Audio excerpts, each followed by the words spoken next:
Hey yo, what's up everybody? Welcome back to my channel. My name is CA Isha Verma, and in this video I will be sharing with you all the right strategy to deal with direct tax papers, especially for CA, CS, CMA, inter or executive students. Now I scored 72 marks in my CA intermediate direct tax paper, and this is the strategy which I actually followed that helped me score 72 marks. Number one, you have to keep a few things in mind before starting the preparations. पहली बात, जो trend है इन question papers के आने का वो बदल गया है. पहले क्या होता था, पास्ट ईयर के questions if you practise they use to come directly in the examinations. RTP MTP ये जो करते थे हम प्रैक्टिस वो डायरेक्टली आ जाता था. बट रिसेंटली क्या चेंजेस आया है, रिसेंटली ये चेंज आया है कि institute has stopped asking questions which have already been asked previously. Now what they're doing, they're framing new questions. वो कैसे कर रहे हैं, प्रोविजंस के बीच बीच में से किसी भी लाइन्स को उठा के क्वेश्चंस पूछते रहे. सो rather than focusing on the fact कि मैं 1000 क्वेश्चन प्रैक्टिस करूंगा, फोकस ऑन द फैक्ट कि एक टॉपिक को पूरे अच्छे से करूंगा. ठीक है, this is the first important tip that I will give you all. Second important tip is the sequencing of the chapter. मैंने बहुत सारे स्ट्रैटेजीज वीडियो बनाए हैं which are for CA final, and in all दो strategy videos I have always focused emphasised on the point कि sequencing बहुत better होना चाहिए ताकि आप पहले मार्क्स स्कोर कर लो, उसके बाद पूरा सिलेबस कवर करो. फॉर एग्जाम्पल, आप एक ABC कैटेगरी एनालिसिस के अकॉर्डिंग नहीं, अपने क्वेश्चन पेपर को देखो, 2-3 क्वेश्चन पेपर को, और खुद से देखो कि कौन से टॉपिक में से क्वेश्चन हमेशा आता है. फॉर एग्जाम्पल, पहला क्वेश्चन हमेशा PGBP और टोटल इनकम का होगा. So first priority, and there is always one question from residential status. So priority list में सबसे पहले आप रेसिडेंशियल स्टेटस खत्म करो, बेसिक कंसेप्ट के साथ रेसिडेंशियल स्टेटस खत्म करो.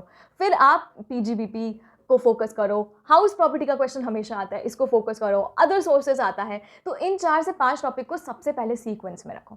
Now once you are done with these 4 topics, then switch on to topics like capital gains, your set off carry forward, then you have all the deductions. These are the topics that should be second in the list. Third list में आप ले आओ salary, total income, बचे हुए clubbing और TDS TCS, ये सब आप ले आओ थर्ड में. सेकंड में आपको रिटर्न ऑफ इनकम भी ये भी ले आना. ठीक है, so these are the sequence in which you should be following your DT strategy preparation. So sequencing should be done in a way that you are at least focusing on the first 30 marks and securing it पूरे अच्छे तरीके से. Now इन chapters को भी करने में आपको time लगेगा because go into the deeper concepts, go into the provisions line wise line.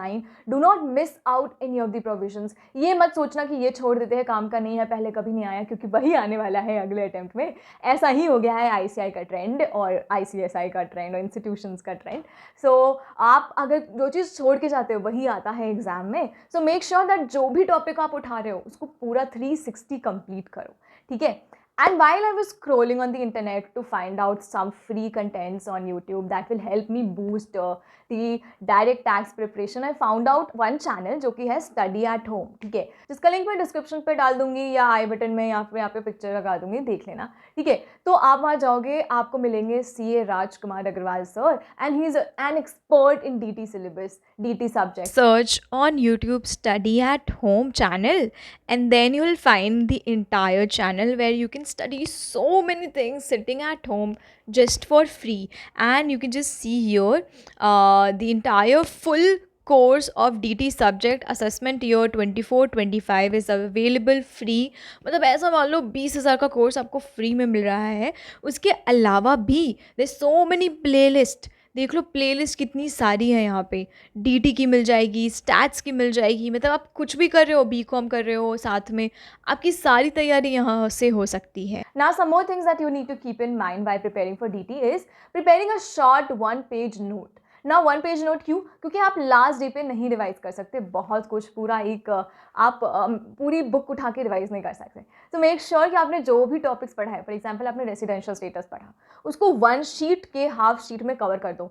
उससे रिलेटेड रेसिडेंशियल स्टेटस में भी और भी कंसेप्ट हैं, उसको बचे हुए शीट में लिख दो. ठीक है, कुछ और इंपॉर्टेंट पॉइंट्स मिल गया आपको क्वेश्चन प्रैक्टिस करने वक्त, उसको भी उसी में डाल दो. So make sure you have 1 sheet के ऐसे नोट्स बने हुए फॉर ईच चैप्टर, 1 to 2 और 3 शीट्स का मैक्सिमम, बिल्कुल concised in your own language. ठीक है, don't go for boring some notes वगैरह, अपने लैंग्वेज में लिखो. एंड ये 3 से 4 पॉइंट्स रखो and this is how I scored 72 marks इन DT CA inter. So I hope these tips will help you a lot. See you in the next video. Please till then join my Telegram channel, follow me on LinkedIn or Instagram. Bye bye.